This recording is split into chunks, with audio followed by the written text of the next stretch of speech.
என் லைஃப்பில் இந்த மாதிரி ஒரு பெயின்ஃபுல்லான ஒரு சுச்சுவேஷனை நான் ஃபேஸ் பண்ணதே கிடையாது. மனசு முழுக்க வலி வலி மட்டும்தான்.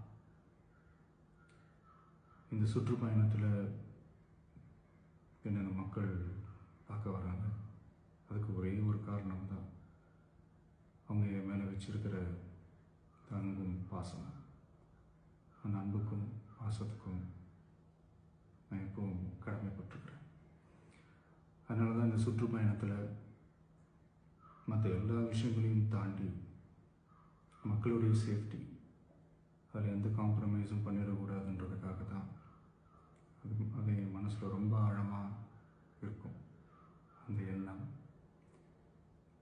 அதனால தான் இந்த அரசியல் காரணங்கள் எல்லாத்தையும் தவிர்த்துட்டு ஒதுக்கி வச்சுட்டு மக்களோடைய சேஃப்டி மட்டும் மைண்டில் வச்சுக்கிட்டு அதுக்கான இடங்களை சூஸ் பண்ணுறது, அதுக்கான இடங்களை பார்த்து பர்மிஷன் கேட்குறது, போலீஸ் டிபார்ட்மெண்ட்டில் அதை ரிக்வெஸ்ட் பண்ணி கேட்போம்.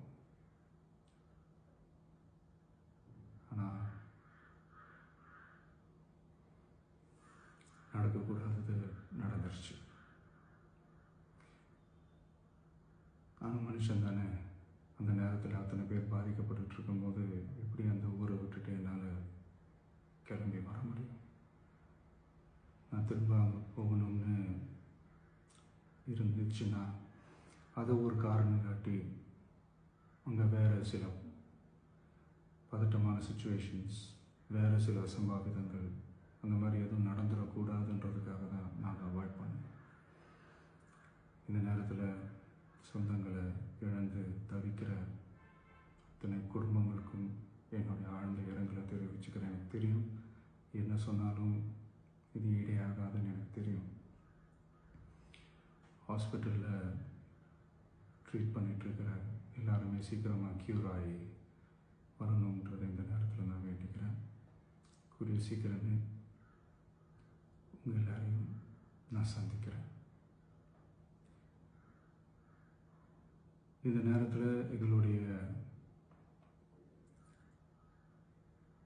வலிகளை, எங்களுடைய நிலைமையை புரிஞ்சுக்கிட்டு எங்களுக்காக பேசின அரசியல் கட்சிகளை சார்ந்த நண்பர்கள், தலைவர்கள் அனைவருக்கும் என்னுடைய நன்றியை தெரிவிச்சுக்கிறேன். கிட்டத்தட்ட ஒரு 5 மாவட்டத்துக்கு பிரச்சாரத்துக்கு போனோம். இந்த மாதிரி எதுவுமே நடக்கல. ஆனால் கரூரில் மட்டும் ஏன் எப்படி நடக்குது, எப்படி நடக்குது? மக்களுக்கு எல்லா உண்மையும் தெரியும். மக்கள் எல்லாத்தையும் பார்த்துக்கிட்டு இருக்கிறாங்க. கரூரை சேர்ந்த அந்த மக்கள் அந்த உண்மையெல்லாம் வெளியில் சொல்லும்போது எனக்கு கடவுளே நேரில் வந்து இறங்கி அந்த உண்மைகள்லாம் சொல்கிற மாதிரி எனக்கு தோணுச்சு. சீக்கிரமே எல்லா உண்மைகளும் வெளியில் வரும்.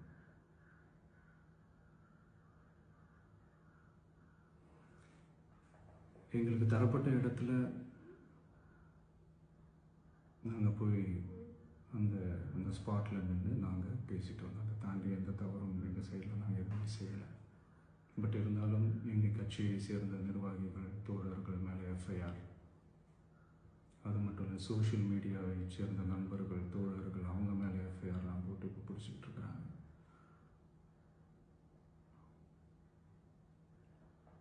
சிஎம் சார்,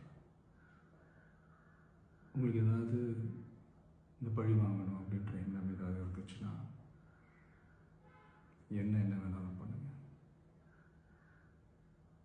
அவங்க மேலே கை வைக்காதீங்க. நான் ஒன்று வீட்டில் இருப்பேன், இல்லை நான் ஆஃபீஸில் இருப்பேன். என்ன வேணாலும் செய்யுங்க. நண்பர்களே, தோழர்களே, நம்மளுடைய அரசியல் பயணம் இன்னும் ஸ்ட்ராங்காக, இன்னும் தைரியத்தோடு